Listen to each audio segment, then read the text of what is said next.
मिजिं बेल होनि आं बागदाव होनि आं बेखौहाय इलाय नै ओंखारगौ मोखां गोजा जालाय सालायगासिनो दङ फैबाय था मिजिं दे ब्रादार अमृत चिफ अफ जिजिएमसि आंखौहाय रड केप्टेन एबा लिड खालामनो थाखाय आंखौ दा होदों we are back from 15 NRM from Kamba Alo so we are on the way to return home today's destination will be up to Itanagar approximately 9 hours from here थांनाय time जाबाय फैद'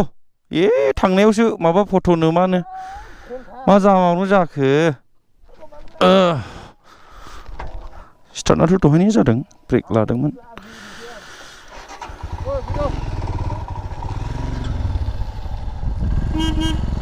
फैद'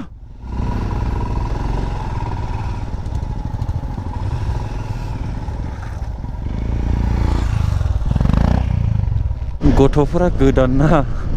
फट' लानायावल' गोसो होथारो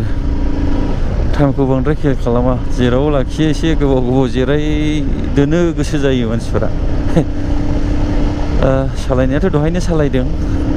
गेजेराव लाखिफैदोंमोन दसे भिउखौ मोजां नुनायलाय थाथ'दोंमोन बेयावनो दा लान्चखौ जोङो सेकेन्ड स्टपेजाव खालामसिगोन फार्स्ट स्टपेज बेयाव खालामबाय मानसिफोरखौ जमा खालामबाय नालाय एसे थाबोद लादोंमोन दा जमा जाफिनबाय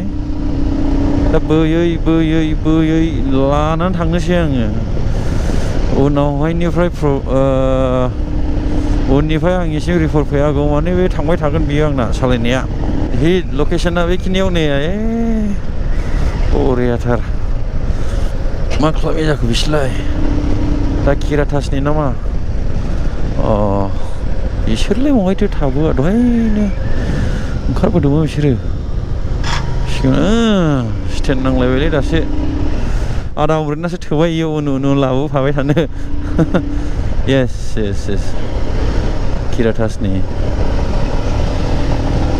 फैदो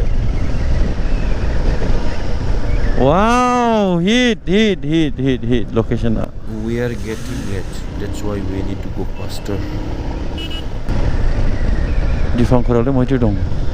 एसे गोख्रै थांनांसिगोन नङाबा 12टा 1टा जाहैनो हागौ ओंखारनायाबो एसे लेट ओंखारबायथ' जोङो आलुनिफ्राय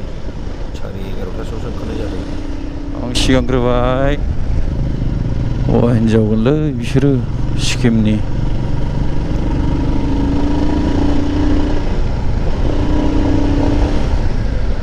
16सो जागोन बिसोरो हौवा हिनजाव फैदों हाजो गेजेरजोंनो लामा बानायबाय नै जावफ्लौनानै दाथ' दे आंनो दायथ' होदों सिगाङाव थानो थाखाय एसे कन्ट्रल खालामनानैबाबो सालायलांनांगौ जादों खारन बहुद स्ल' सालायो सोरबा 50 गाहामल' सालायो हाजोआव दा नेयै ग्लासाव नायफाम लानानै थांनांगौ जादों आङो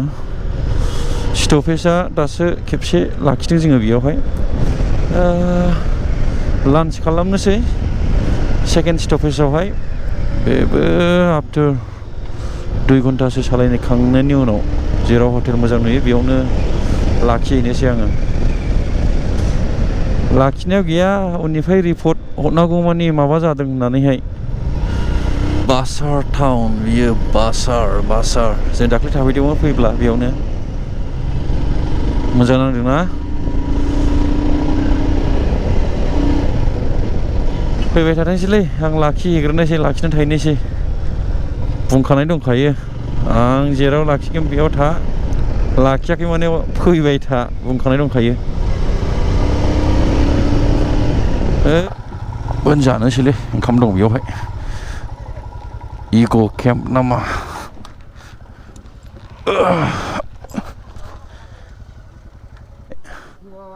ओंखाम उखैबाय जानोसै दे हा नंगौ इन्ट्रेस्ट मोनबोदोंना सालायनो बेफ्रु होबोगासिनो नामा बेलाय ओइ किराटास ओइ ओंखाम जों ओंखाम जानोसै हजों इटानगराव थाहैगोन ना औ थांग्रोनोसै नोंसोरो दे